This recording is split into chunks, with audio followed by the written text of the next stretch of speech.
ઓમ શ્રી ગણેશાય નમઃ. જય શ્રી કૃષ્ણ મિત્રો. ધર્મરાજાના 3 પ્રશ્ન. પહેલો પ્રશ્ન છે કે વારંવાર કોણ મરે છે? સંસારમાં સગું કોણ છે? દુઃખી રહેવાનું સૌથી મોટું કારણ શું છે? આ ધર્મરાજ યુધિષ્ઠિરને ધર્મરાજા એટલે કે યમરાજા આ 3 પ્રશ્ન પૂછે છે અને આના જવાબ યુધિષ્ઠિર આપે છે. તો મિત્રો, ખૂબ સરસ મજાની વાર્તા છે.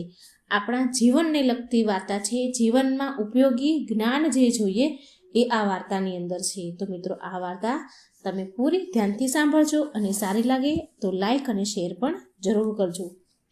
મિત્રો, આ પ્રશ્ન કર્યો હતો ધર્મરાજ યુધિષ્ઠિરને. આ કથા એ સમયની છે જ્યારે દ્રૌપદી સહિત 5 પાંડવો હિમાલય પર નીકળી પડ્યા હતા. સ્વર્ગ યાત્રા કરવા માટે નીકળ્યા હતા અને એક કરીને બધા જ પાંડવોએ એનું શરીરનો ત્યાગ કર્યો હતો. માત્ર યુધિષ્ઠિર સહશરીર સ્વર્ગ પહોંચ્યા હતા. સૌથી પહેલા દ્રૌપદીએ એના શરીરનો ત્યાગ કર્યો હતો.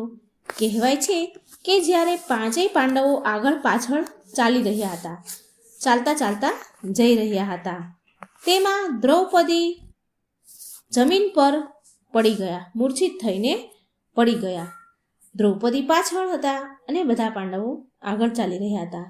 અને ભીમે ધડામનારાનો અવાજ સાંભળ્યો એટલે યુધિષ્ઠિરને પૂછ્યું કે ભાઈ, એવું લાગે છે કે આપણામાંથી કોઈ પડી ગયું છે.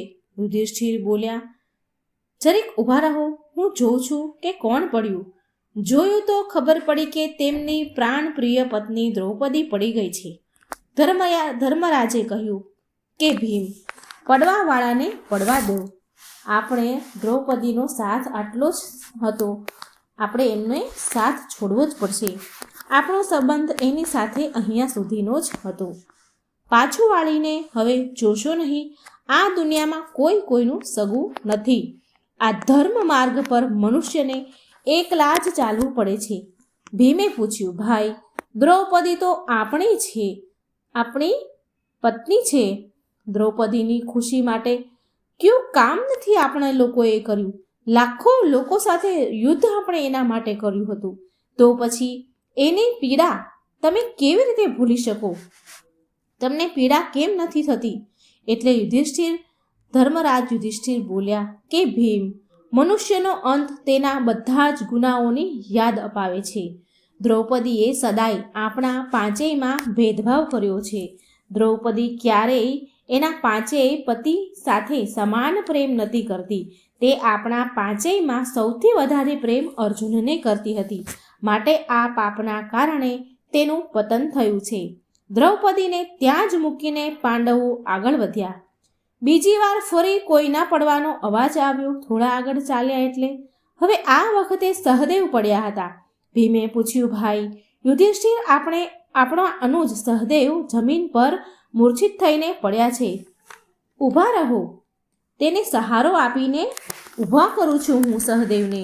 યુધિષ્ઠિરે કહ્યું, ભીમ, મેં તને કહ્યું ને કે હવે આપણું કોઈ સગું નથી. ધર્મના માર્ગ પર આપણે હવે ચાલી રહ્યા છીએ. ધર્મના માર્ગમાં કોઈનો સહારો નથી બનતો. સહદેવને તેની બુદ્ધિનું બહુ જ અભિમાન હતું. હવે એ બુદ્ધિથી તે સહારો માંગી લે. આટલું કહીને તે સહદેવને પણ છોડીને બીજા વધેલા પાંડવો આગળ વધ્યા. થોડે દૂર ગયા તો નકુલ પર ધડામનારાનો જમીન પર પડ્યા અને ભીમે પૂછ્યું તો ધર્મરાજે કહ્યું કે નકુલને તેના રૂપનું બહુ જ અભિમાન હતું. તે હંમેશા કહેતા હતા કે મને વિધાતાએ બહુ સુંદર રૂપ આપ્યું છે, મને કોઈ રૂપમાં હરાવી ન શકે. પણ આજે એ પણ સાબિત થઈ ગયું કે નકુલનું રૂપ પણ મૃત્યુ આગળ હારી ગયું. નકુલને પણ તડપતો ત્યાં જ છોડી દીધો અને બીજા પાંડવો આગળ વધી ગયા. આગળ થોડે દૂર ગયા પછી અર્જુનનો પણ પગ લપસ્યો અને એ પણ ધડાંગ દઈને નીચે ખીણમાં પડી જાય છે. એટલે ભીમે અર્જુનના ગુનાહ જાણવા માટે યુધિષ્ઠિરને પૂછ્યું. તો ધર્મરાજ યુધિષ્ઠિરે કહ્યું કે અર્જુનને પણ તેના પર બહુ અભિમાન હતું. અર્જુન હંમેશા એવું કહેતો હતો કે એક જ દિવસમાં એકલો જ આખા પૂરા સંસારને હું જીતી શકું છું, પણ તે ખોટો હતો. તેણે મહાભારતને જીતવા માટે 18 દિવસ લગાવી દીધા હતા. આટલું જ જો અભિમાન છે એને, તો તેની વિદ્યા પર તો આ પરિસ્થિતિમાં લડીને તે જીતી બતાવે. મિત્રો, આ પ્રકારે અર્જુનને પણ ત્યાં છોડી દીધો અને હવે બીજા પાંડવો આગળ વધ્યા. થોડા આગળ વધ્યા એટલે ભીમ પણ ખીણમાં લટકી પડ્યા. એટલે ભીમ બોલ્યા, યુધિષ્ઠિર ભાઈ, મને તો ખબર છે કે તમે ઊભા નહીં જ રહો, પણ જતાં જતાં મને મારા દોષો તો બતાવતા જાઓ, મારા ગુનાહ શું છે એ તો કહેતા જાઓ. ત્યારે યુધિષ્ઠિર બોલ્યા કે હે વિશાળકાય ભીમ, તારો દોષ તો માત્ર એટલો જ છે કે તું બહુ જ ખાતો હતો, ક્યારેય વ્રત ઉપવાસ કરતો ન હતો. દેવતાઓ 1 વાર ભોજન કરે છે, મનુષ્ય લોકો 2 વાર ભોજન કરે છે અને દૈત્ય લોકો, અસુર લોકો 3 વાર ભોજન કરે છે અને 4 વાર અથવા તો એનાથી પણ વધારે જો ભોજન કરે તો કૂતરાઓ છે. કૂતરાઓ 4 વખત અથવા એનાથી વધારે ભોજન કરે છે. ભીમ બહુ ભોજન કરતા હતા. એના બળનું, એની શક્તિનું એને બહુ અભિમાન હતું, માટે ભીમની આવી દુર્ગતિ થઈ. ખીણમાં પડીને એમણે પણ એનું મોત છોડ્યું, એનું શરીર છોડ્યું. ભીમ અડધે રસ્તે તેનું શરીર છોડી દે છે. હવે અંતે ધર્મરાજ અને એક કૂતરો બાકી રહી જાય છે. બાકી બધા એક એક કરીને સાથ છોડીને ચાલ્યા ગયા. મિત્રો, આવી રીતે અંત સમય આવતા બધા જ સાથ છોડી દે છે. માત્ર ને માત્ર તમારો ધર્મ તમારો સાથ નથી છોડતો. ધર્મરાજ સાથે જે કૂતરો હતો તે કૂતરો તેના પૂરા જીવનકાળના સારા કર્મ હતા. એ ધર્મ કૂતરાના રૂપમાં તેની સાથે ચાલી રહ્યો હતો. મરવાવાળાનો મિત્ર ધર્મ હોય છે. ધર્મથી મોટો કોઈ જ સગો નથી હોતો, જે મર્યા પછી પણ તમારો સાથ નથી છોડતો. બાકી બધા જ સગા વાલા સંબંધિત તમારો સાથ છોડી દે છે, પણ એક ધર્મ છે જે તમારા મર્યા પછી પણ તમારી સાથે હોય છે. મિત્રો, ધર્મરાજ તે કૂતરા સાથે હિમાલયના સૌથી ઊંચા શિખર પર પહોંચી ગયા અને પર્વત પર ઊભા હતા. ત્યારે સ્વર્ગમાંથી એક વિમાન આવીને ઉતર્યું અને વિમાનમાં બેઠેલા દેવદૂતો બોલ્યા, ચાલો મહારાજ ધર્મરાજ, યુધિષ્ઠિર, વિમાનમાં બેસો. આ સ્વર્ગનું વિમાન છે, તમને લેવા માટે આવ્યું છે. દેવદૂતોની વાત સાંભળીને ધર્મરાજ બોલ્યા કે હું સ્વર્ગમાં ત્યારે જ જઈશ જ્યારે આ કૂતરો મારી સાથે આવશે. પહેલાં તમે આ કૂતરાને વિમાનમાં બેસાડો. દેવદૂતોએ જવાબ આપ્યો કે આ કૂતરો સ્વર્ગમાં નહીં જઈ શકે, કારણ કે તમારા માટે જ આ વિમાન આવ્યું છે. તમે વિમાનમાં બેસો, વિમાન માત્ર તમારા માટે જ છે. ધર્મરાજ બોલ્યા, દેવદૂતો, કૂતરા વિના હું સ્વર્ગમાં નહીં જાઉં. એના વગર હું જવાની ઈચ્છા નથી રાખતો. એક કરતાં મારા બધા જ સગાએ મારો સાથ છોડી દીધો છે અને ચાલ્યા ગયા છે, પણ આ કૂતરાએ હજુ સુધી મારો સાથ નથી છોડ્યો, માટે હું એને નહીં છોડું. અને ધર્મ અનુસાર સગો એ જ હોય છે જે અંત સમય સુધી તમારો સાથ નથી છોડતું. જો ધર્મમાં એક કૂતરો પણ તમારી સાથે હોય તો એનો પણ પરિત્યાગ ન કરવો જોઈએ. દેવદૂતો બોલ્યા, હે રાજન, સ્વર્ગ જવાનો એ જ અધિકારી છે જે પુણ્યશાળી છે. આ કૂતરો તો નીચ યોનિનો પ્રાણી છે, આનું તો કોઈ પુણ્ય નથી, તો આ સ્વર્ગમાં કેવી રીતે જઈ શકે? એ જ સમયે ધર્મરાજ યુધિષ્ઠિરે તેના અડધા પુણ્યના ફળ કૂતરાને દાન કરી દીધા. પુણ્ય પ્રદાન કરતાં જ એ કૂતરો સાક્ષાત ધર્મરાજાના એટલે કે યમરાજાના રૂપમાં પરિવર્તન થઈ ગયા. ધર્મરાજ યુધિષ્ઠિરને 3 પ્રશ્ન પૂછ્યા કે હે પુત્ર, મારો પહેલો પ્રશ્ન છે કે સંસારમાં સગો કોણ છે? મારો બીજો પ્રશ્ન છે કે વારંવાર મરનારો કોણ છે? કોણ વારંવાર મરે છે? અને મારો ત્રીજો પ્રશ્ન છે કે શાંતિનું એકમાત્ર સાધન કયું છે? ત્યારે ધર્મરાજ યુધિષ્ઠિરે જવાબ આપ્યો કે હે ભગવાન, સંસારમાં ધર્મ જ સૌથી મોટો સગો છે. અને મારો બીજો જવાબ છે, જે વ્યક્તિ કામનાઓમાં પોરોવાયેલો રહે છે, કામનાઓમાં વ્યસ્ત રહે છે, એ વારંવાર મરતો રહે છે. અને મારો ત્રીજો જવાબ છે કે જે કામનાથી રહિત છે, કામનાથી મુક્ત છે, એ સુખી પણ છે અને પૂરી રીતે શાંતિ પણ તે મેળવી લે છે. કેટલી વાર આપણે કોઈ અર્થ વગરની કામનાઓના કારણે ચિંતાઓ, મુશ્કેલીઓથી ઘેરાઈ રહીએ છીએ. જો કે આપણે કામનાઓનો ત્યાગ કરીને આપણે જાતે જ તેનાથી મુક્ત થઈ શકીએ છીએ. આ વિશે તમને એક દ્રષ્ટાંત આપું. ધર્મરાજ યુધિષ્ઠિરે યમરાજાને એક વાર્તા સંભળાવી કે એક બહુ મોટો ધનવાન વેપારી હતો. તેની પાસે બહુ બધું ધન હતું. તેનો વ્યવસાય પણ બહુ જ સારો ચાલતો હતો. ઘણા પૈસા, મિલકત હતી. અને એ તો તમે જાણતા જ હશો કે ધનવાન બનવાથી, ધન વધવાથી દુવિધાઓ વધારે વધી જાય છે, ચિંતાઓ વધારે વધી જાય છે. એક દિવસ એ વેપારી એના ઘરમાં સૂતા પડ્યા વિચાર કરતો હતો. બેચેન અવસ્થામાં સૂતો હતો. એને કોઈ રીતે ઊંઘ નથી આવતી. આમથી તેમ તડફડિયા મારે, મનમાં ક્યાંય ચેન ન પડે. એ તો આમથી એમ તડફડે, બહુ જ બેચેન હતો. તો એની પત્નીએ તેને પૂછ્યું. તે શેઠની પત્ની આવી અને શેઠને આવી રીતે બેચેન જોયા. એ બોલી કે તમને શું થયું છે? તમે આમ કેમ તડફડિયા મારી રહ્યા છો? આજે તમને ઊંઘ કેમ નથી આવી રહી? કેવી ચિંતામાં તમે ડૂબ્યા છો? પત્નીના વારંવાર પૂછવા છતાં પણ તે શેઠે કંઈ જ ન કીધું. બીજા દિવસે પણ એની એવી જ દશા રહી, આવી જ હાલત રહી. ત્યારે ફરી તેની પત્નીએ બહુ જીદ કરીને પૂછ્યું કે તમારે આજે તો મને કહેવું જ પડશે કે તમારી ચિંતાનું કારણ શું છે? તમને શું હેરાન કરી રહ્યું છે?